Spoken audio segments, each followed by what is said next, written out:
A cold winter morning, the city streets are cloaked in darkness. Streetlights flicker faintly, and a bitter wind sweeps through the alleys. Kim Man-soo, 59, stands in his worn-out work clothes, gripping a broom. His hands are rough, his face etched with the lines of a hard life. A street cleaner. For 15 years, he swept the city's quiet corners at dawn. His life is simple, routine, but Kim has one treasure that keeps him going. His daughter, Eun-ji. Divorced and living apart, she's his only family, his reason to keep moving forward. That morning, his old smartphone buzzes. Eun-ji's name lights up the screen. "Dad, can you send me some money? Things are tight this month." Kim cracks a tired smile. Since Eun-ji started college, these texts have been their bridge, their connection. He opens his banking app and sends 50,000 won. "Sent it, Eun-ji. Spend it wisely." Her reply comes instantly. "Thanks, Dad. Love you." Kim stares at the screen, warmth spreading through his chest. And in that moment, he has no idea. This would be the last message he'd ever share with his daughter. Days later, strange letters pile up in Eun-ji's small apartment mailbox. She tears them open, and her breath catches. Tax notices in her father's name. And a shocking credit card statement. A 2 million won charge at a nightlife spot. Eun-ji's hands tremble. Dad, at a club, spending 2 million won. Her father enjoyed a glass of soju now and then, but he was never reckless with money. In her memories, he was frugal to a fault. He'd hesitate to buy himself new work clothes, saving every penny for her. Even more shocking, a 5 million won loan from a high-interest bank. Dad took out a loan. Her mind spirals into confusion. She pictures his face, always smiling, always saying, "Eun-ji, don't worry. Something's wrong." She feels it in her gut. Eun-ji grabs her phone and calls her aunt. "Auntie, have you heard from Dad lately? I got some weird mail." Her aunt's voice is heavy. "Eun-ji, your dad was reported missing 3 months ago." Missing. The word stabs at her heart. Missing? Why? When? Her aunt sighs deeply. "He just stopped answering calls one day. Never came home. So I reported it." Eun-ji's head spins. 3 months ago, she was still texting with him. Missing? But the texts I got. A bigger question gnaws at her. The nightlife charge was just a month ago. How could a missing man spend money at a club? She can't wait any longer. The next morning, she heads to the police station. At the police station, Eun-ji's voice shakes as she speaks. "My father, Kim Man-soo, he might be missing." The officers exchange glances. "Kim Man-soo, we already have a missing person report on him." But when Eun-ji shows them the credit card statement and tax notices, the mood shifts. "This might not be a simple disappearance," says Detective Park, the team leader, flipping through the documents with narrowed eyes. Then, a bombshell. Kim had been making calls, sending texts, even speaking to the police after his disappearance was reported. His voice was calm on the recorded call. "Missing person report. I just needed some air. I'll contact my family soon."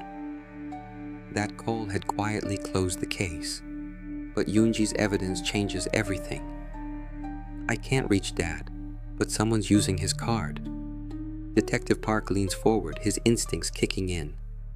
Someone might be impersonating him. The police dive into Kim's life. His routine was simple. Up at 4 a.m. to clean the streets, a glass of soju at a local diner after work. His life was humble, unremarkable. But one name keeps coming up. Lee Young-ho, Kim's co-worker and friend for 15 years, also a street cleaner. They weren't just colleagues. On weekends, they'd share soju at a rundown diner, talking about life. Lee knew everything about Kim, his divorce, his worries about Eun-ji.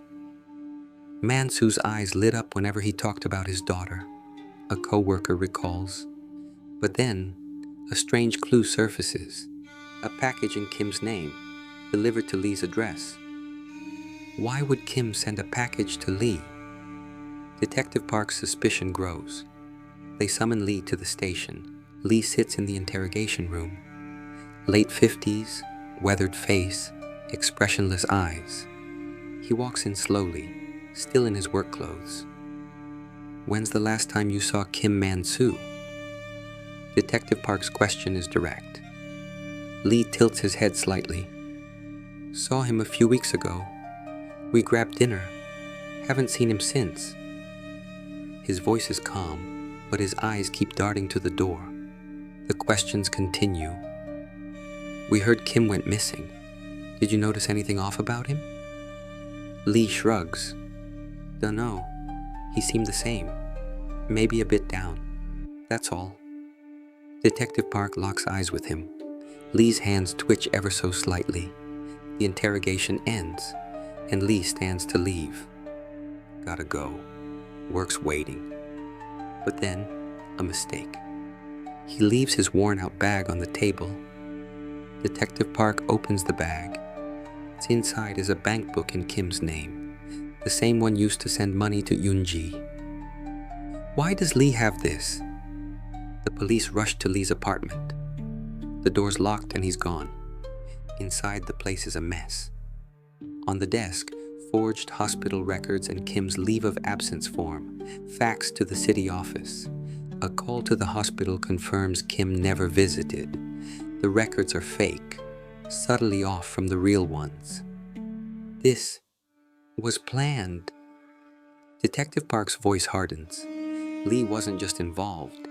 He was playing Kim's role. The police track Lee's movements. He boarded a bus at a terminal, hopping from city to city. His last trace, near a PC bang.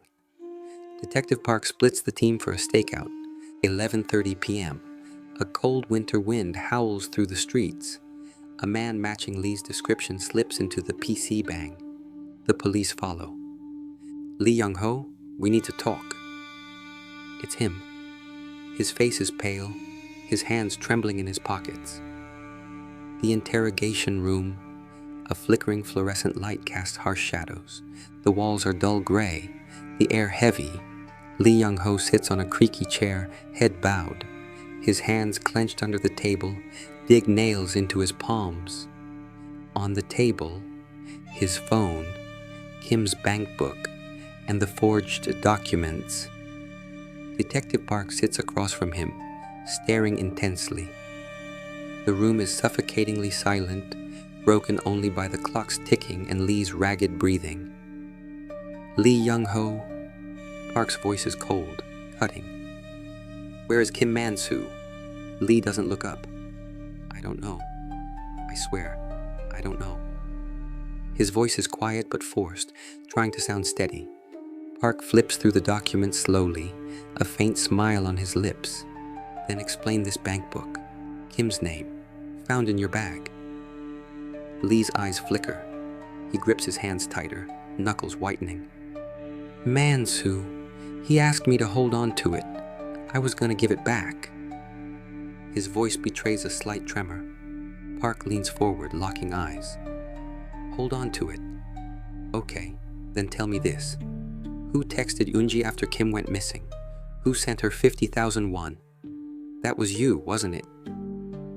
Sweat beads on Lee's forehead. He fidgets with his shirt collar, stammering. No, I was just... Man-soo asked me to send the money. His eyes dodge Park's gaze, flitting to the floor. Park stands, pacing the room slowly. His footsteps echo. Let's be honest, Lee. The leave form, the hospital records, they're all fake. The hospital says Kim never stepped foot there. Lee's lips tighten. His eyes dart to the door, as if searching for an escape. Park sits back down, his voice dropping to a whisper. You know this isn't just a disappearance, Lee. Kim's gone, and you've been covering his tracks. Lee's breathing grows heavier. He rubs his face, muttering, I didn't do anything. Man-soo just left, that's all. Park sighs, pulling out a new piece of evidence. A call log from Kim's phone. You made that call to the police, didn't you? Pretending to be Kim, saying he was taking a break. That was your voice, Lee. Lee's face freezes. He clutches his head, voice cracking. No, I was just... Man-soo couldn't call, so I... His words stumble, unraveling. Park slides a photo across the table. Kim and Lee, laughing over soju at a diner. 15 years as friends. What happened, Lee? What went wrong? Lee's eyes lock onto the photo, trembling. He turns his head away, voice shaking. Nothing happened. We argued that night, okay?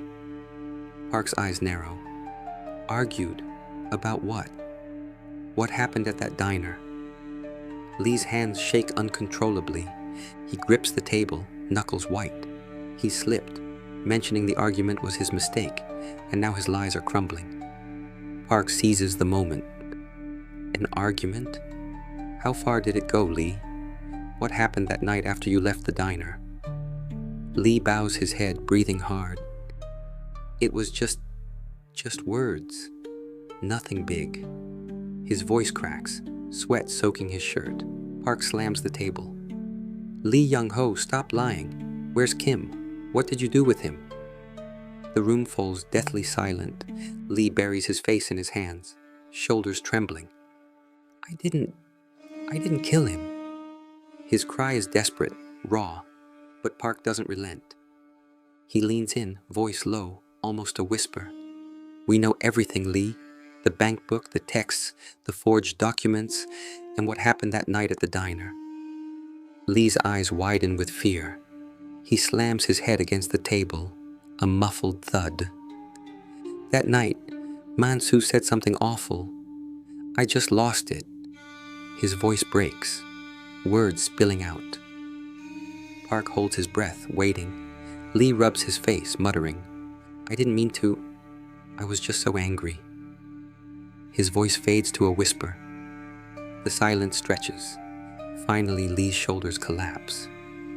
I killed him. His words are barely audible, a broken confession. At a rundown diner, Kim and Lee clinked soju glasses. 15 years as co-workers, as friends. They shared their pain. Kim's loneliness after his divorce. Lee's struggles with his wife. But as the bottles empty, the mood shifted. Kim, drunk, slurred his words. Your wife, honestly, she's kind of a mess. That one sentence ignited Lee's rage. What did you say? Words turned to shoving in an instant. Lee grabbed Kim's collar. His hands tightened around Kim's throat. Kim's body went limp. He wasn't breathing anymore. Lee panicked. Man-soo, Man-soo. He collapsed to the floor, gasping. But soon, his eyes turned cold. Lee regained his composure. He left Kim's body on his apartment floor. The next morning, he went to a local store. 15 50-meter black plastic bags. He didn't dismember the body. He wrapped the upper and lower halves tightly, then shrouded them in an old blanket. 2 100-meter trash bags went over that. To anyone watching, it was just garbage. Lee exploited his job. A street cleaner. For 15 years, he tossed bags into the back of a garbage truck. He slipped Kim's body into his Roots trash pile. He called out to a co-worker, calm as ever. This one's heavy. Give me a hand. The co-worker, clueless, helped toss the body into the truck. The garbage truck rolled to the incinerator. The massive machine churned, swallowing the trash into flames. Kim's remains turned to ash. Lee didn't stop there. He powered on Kim's phone, texted Eun-ji, sent 50,000 won, spend it wisely. Eun-ji thought it was her father. Lee used Kim's bank account to keep up the act. He swiped Kim's card at a nightlife spot, a smokescreen to blur Kim's trail. He forged hospital records and a leave form, faxing them to the city office. He called the hospital, pretending Kim was admitted. Every move was calculated to make it look like Kim had vanished on his own. Eun-ji collapsed. The texts she thought were from her father came from a killer's hands. She remembered her dad, sweeping streets at dawn, sending her money without hesitation, but she'd grown distant. After starting college, she rarely called, blaming her busy schedule. Their texts were brief. "Dad, you okay?" "Yeah, I'm fine. You?" That was it. Now, regret was all she had. "Dad, I should have done better." Tears streamed down her face. In court, Lee stood emotionless. He was sentenced to life in prison, but Kim's trace was gone forever. Eun-ji still reads his last text. "Sent 50,000 won. Spend it wisely." That message is a permanent scar on her heart. This isn't just a crime story. It's about family, trust, betrayal, and secrets that never unravel.